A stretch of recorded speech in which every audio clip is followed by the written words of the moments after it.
Luke 12.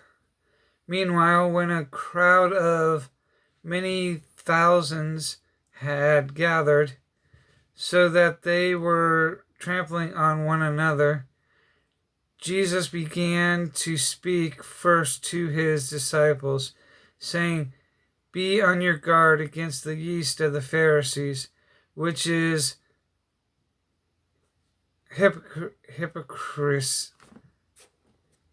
hypocrisy. There is nothing concealed that will not be disclosed, or hidden that will not be made known. What you have said in the dark will be heard in the daylight, and what you have whispered in the ear in the inner room will be proclaimed from the roofs. I tell you, my friends, do not be afraid of those who kill the body and after can do no more. But I will show you whom you should fear. Fear him who, after the killing of the body, has the power to throw you into hell. Yes, I tell you, fear him. Are not 5 sparrows sold for 2 pennies? Yet not one of them is forgotten by God. Indeed, the very hairs on your head are all numbered. Don't be afraid. You are worthy more than many sparrows. I tell you, whoever acknowledges me before men, the Son of Man will also acknowledge him before the angels of God. But he who disowns me before men will be disowned before the angels of God. And everyone who speaks a word against the Son of Man will be forgiven. But anyone who blasphemes against the Holy Spirit will not be forgiven. When you are brought before the synagogue, rulers and authorities, do not worry about what you will defend yourself. Do not worry about how you will defend yourself or what you will say, for the Holy Spirit will teach you at that time what you should say. Someone in the crowd said to him, "Teacher, tell my brother to divide the inheritance with me." Jesus replied, "Man, who appointed me a judge or an arbitrator between you?" Then he said to them, "Watch out, be on guard against all kinds of greed. A man's life does not consist in the abundance of his possessions." And he told them this parable. The ground of a certain rich man produced a good crop. He thought to himself, "What shall I do? I have no place to store my crops." Then he said, "This is what I'll do. I will tear down my barns and build bigger ones, and there I will store all my grain and my goods. And I'll say to myself, you have plenty of good things laid up for many years. Take life easy, eat, drink, and be merry."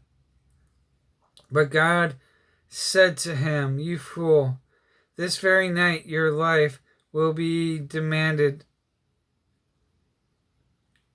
from you. Then you will get what you have prepared for yourself." Then who will get what you have prepared for yourself?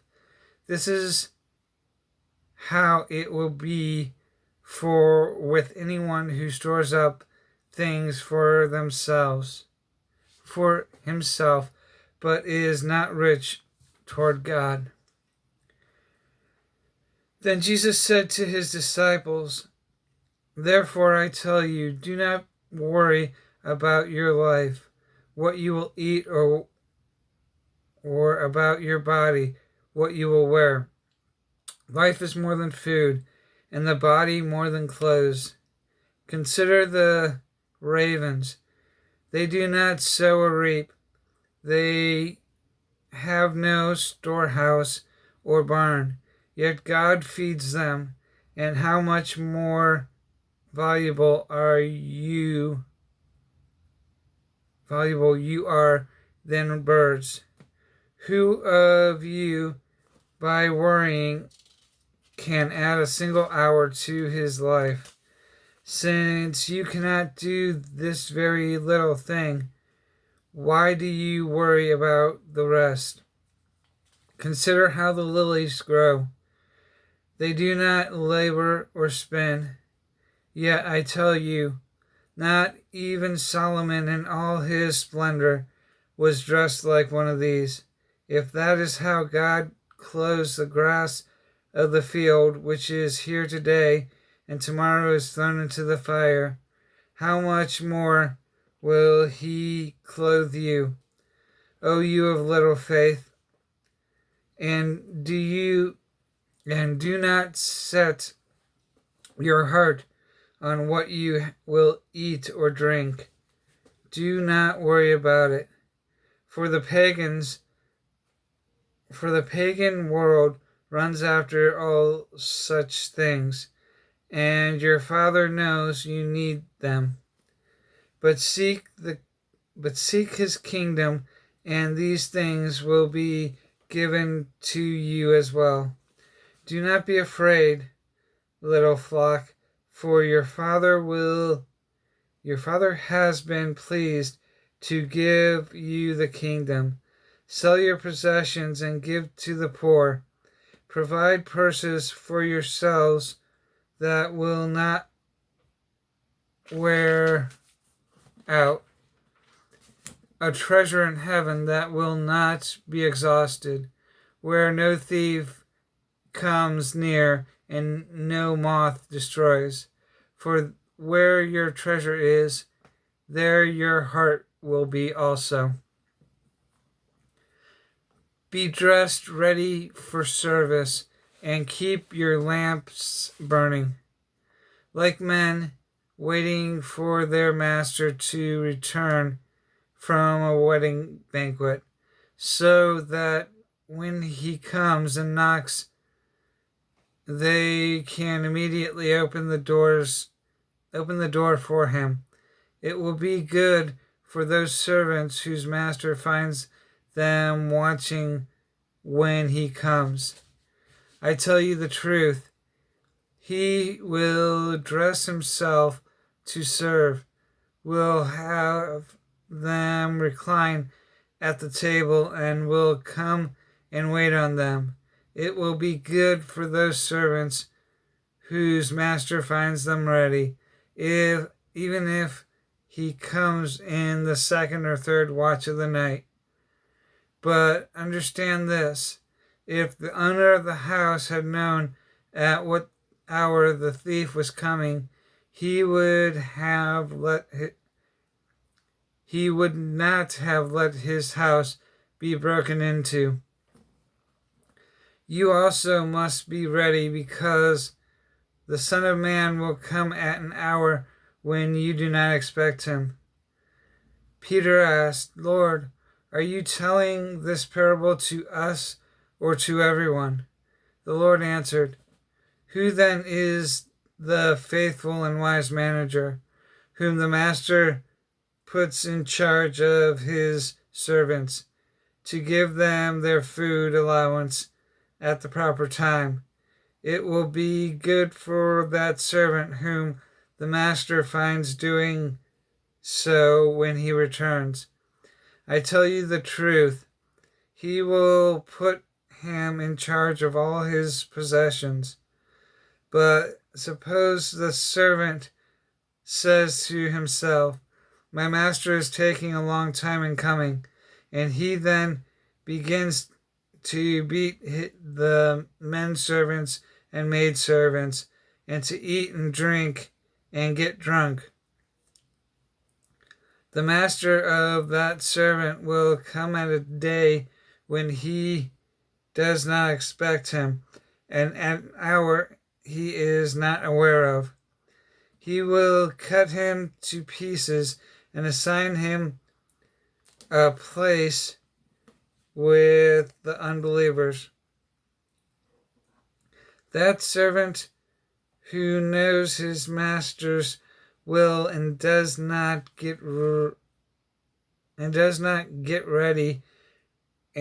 or does not do what his master wants will be beaten with many blows. But the one who does not know and does things deserving punishment will be beaten with fewer blows.